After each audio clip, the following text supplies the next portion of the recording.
Today we'll be assembling and painting the Mines of Moria scenery.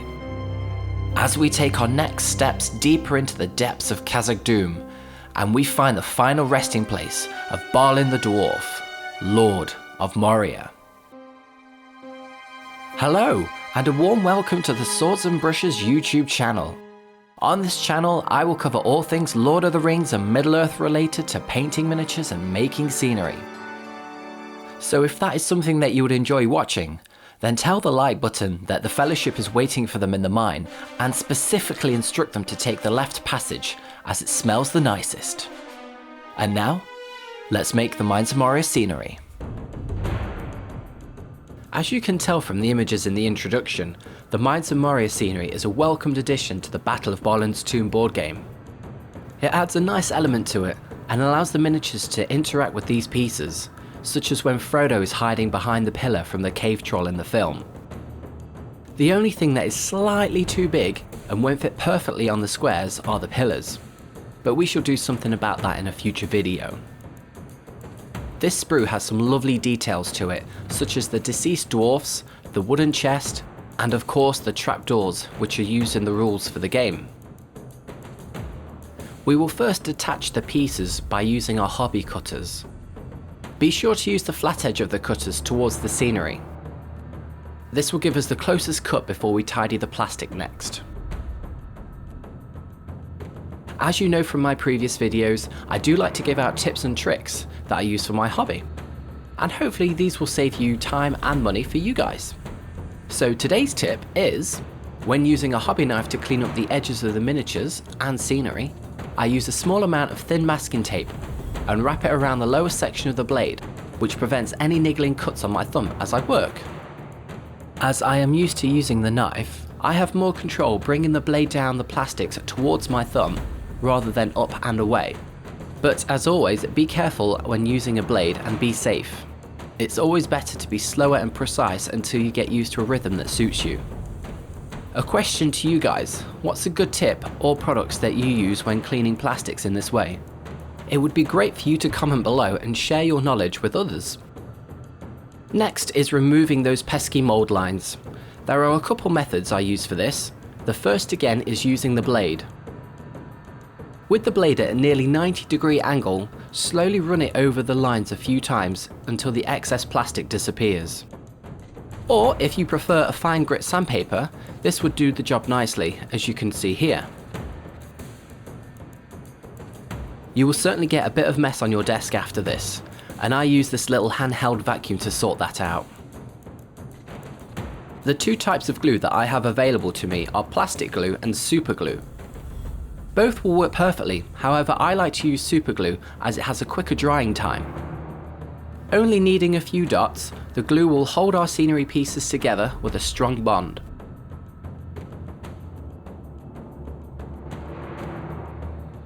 The door section is a tricky one from this set. In order to be able to have our doors swing open, we must place them in the holes provided and try not to get any glue in them. Simply glue the top section of the door frame and add some glue to the floor section too.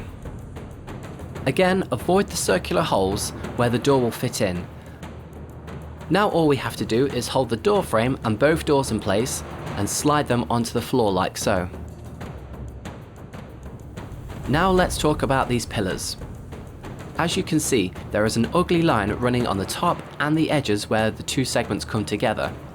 It's large enough to fit a fingernail in and will certainly show up once it's painted. There are two things that we will do to rectify this. The first is to run the blade of the hobby knife along the smaller gaps, as you can see here. Much like using the same angle as the mold line remover. This method works nicely to close the gap and tidies up the first of our areas. The second process will be to use some decorator's cork. I had this at hand from another recent project I was working on. Ready mix filler from a pot will also work perfectly for this too. Using a clay sculpting tool, a small amount of the cork was added onto the gapped areas. And once fully dried, it was smoothed off as much as possible using a fine grit sandpaper. The sandpaper used here was 600 grit. An old toothbrush was used to clean up the areas of any excess sanded particles. Laying down some sandpaper onto a flat surface, the top of the pillars were evened off by applying a small amount of pressure. Work slowly and check frequently to see how much comes off, as it does get sanded fairly quickly. A happy accident here was that the cork started to thin down and come away from the edges. I had the intention of adding some cracks to the top of the pillars to make them more interesting.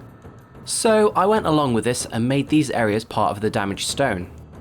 Sometimes these happy mistakes can turn those creative cogs in your brain and you come out with something better than what you were originally planning on doing. Another question to you guys. Whilst hobbying, have you had a happy accident which has led you down a creative path and given you a different outcome to what you initially wanted? If so, it would be great to hear what happened and what the final outcome was. Using a hobby knife, I scored some lines and then proceeded to create some cracks on the top of the pillar. For some extra damage, I carefully cut out some small parts of the plastic to enhance these damaged areas. We will be looking at painting the stone now, and this same method will be used throughout the kit. For now, we will concentrate on the pillar for this next section.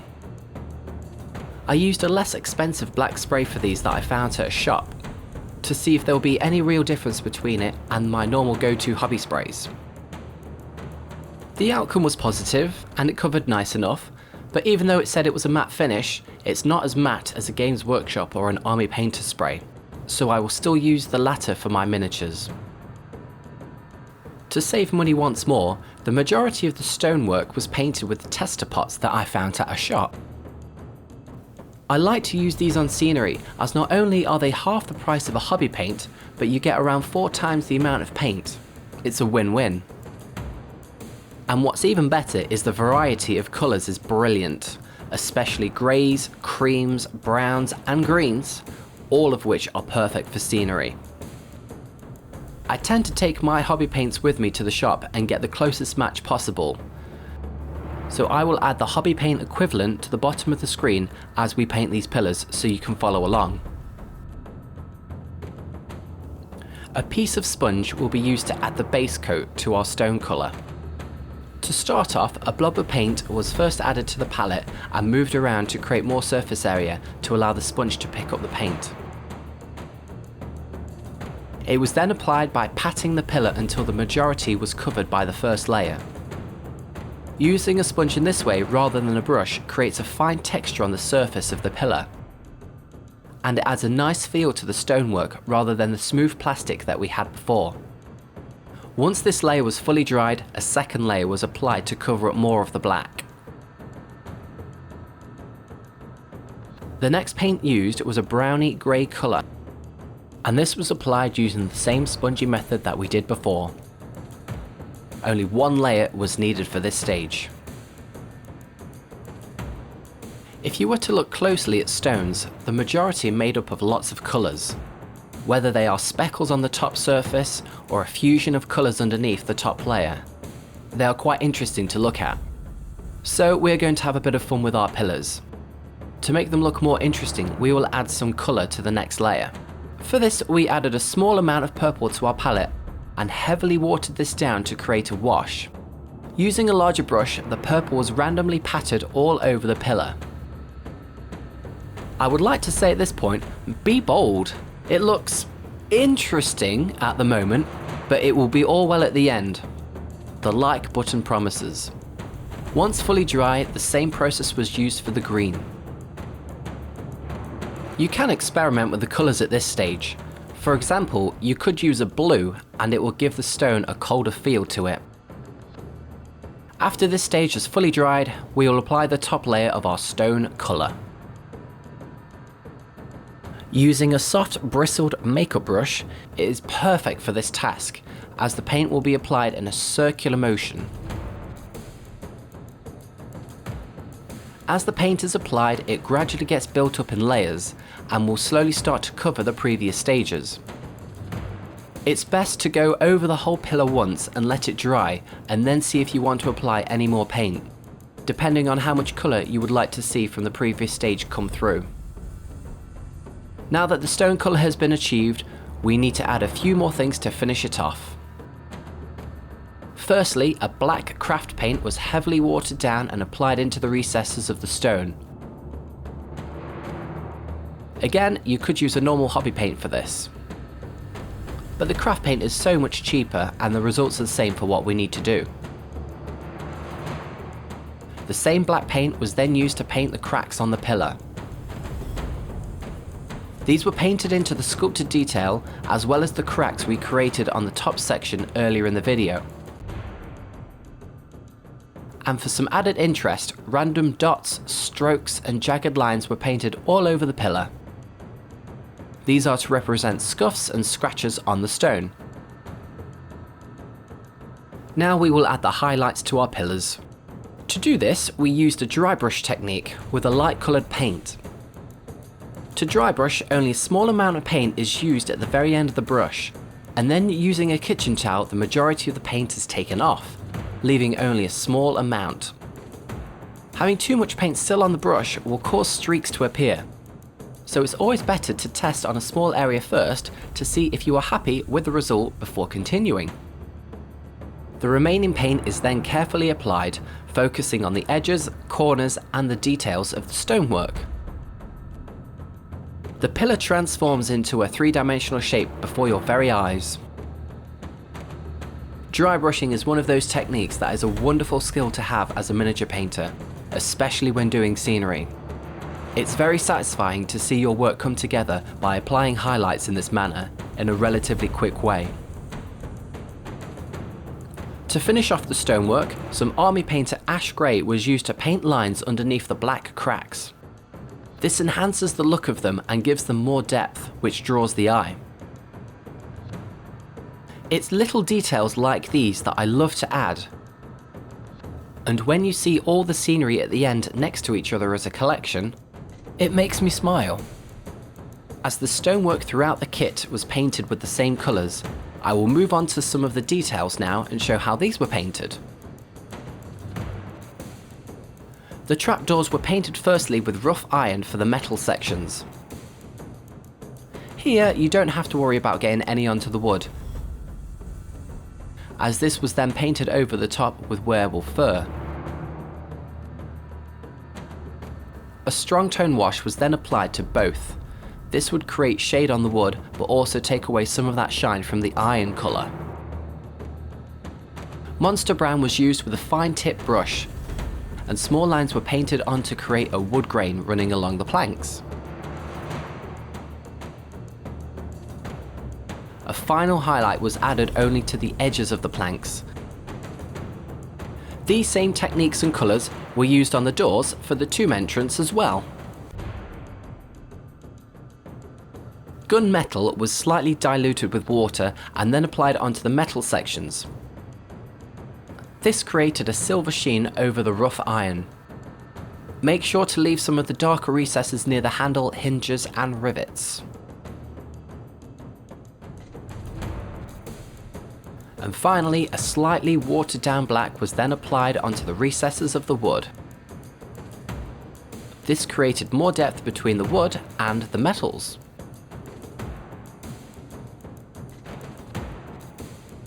For the other components of the scenery, I actually experimented with the paint used for the ground cover.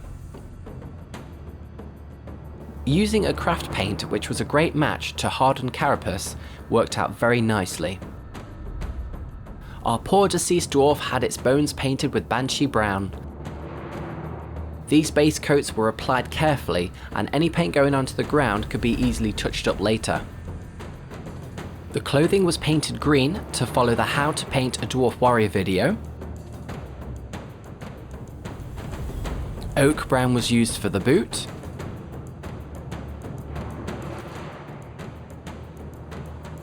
And a different brown was used for the wood. A grey was added to the hair and the beard. This would be a different colour grey to what we would use for the ground to make it stand out once completed. And to complete the base coats, gunmetal was applied to the metal parts of the axe and the wrist guard. Once dry, the whole dwarf was given a wash of strong tone. And now we can go on to the final details. Skeleton bone was of course used to paint the bones of the skeleton. And the upper areas were painted for this, and the shaded areas were left untouched. The boot was given a single highlight of desert yellow. And we continued to paint the wood of the axe handle in the same manner as we did for the trapdoors earlier. The cloth was given a watered down layer of green skin paint, focusing mainly on the upper areas and the fold of the creases of the cloth. The same technique was also used with mouldy clothes, and an additional highlight was painted on. The dwarf's hair was given a highlight of ash grey. And finally, the metal was given a highlight of shining silver.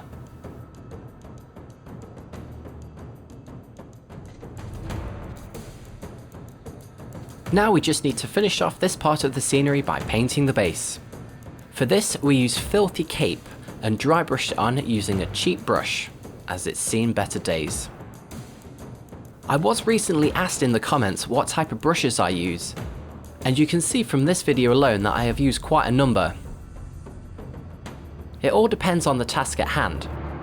I can certainly make a specific video for this in the future and go through in detail what I use and when I use them, with some examples of techniques. If this is something that you would like to see, then let me know in the comments below. The rocks were given a dungeon grey base coat. This makes them stand out slightly from the ground. And a highlight of ash grey was used on the rocks. To finish off this scenery, some dark tone was applied around the areas of the rocks and the dwarf to create a little bit of shade. And whilst this paint was drying, the rim of the base was painted with dungeon grey to match the dwarf and the goblin bases from the previous videos.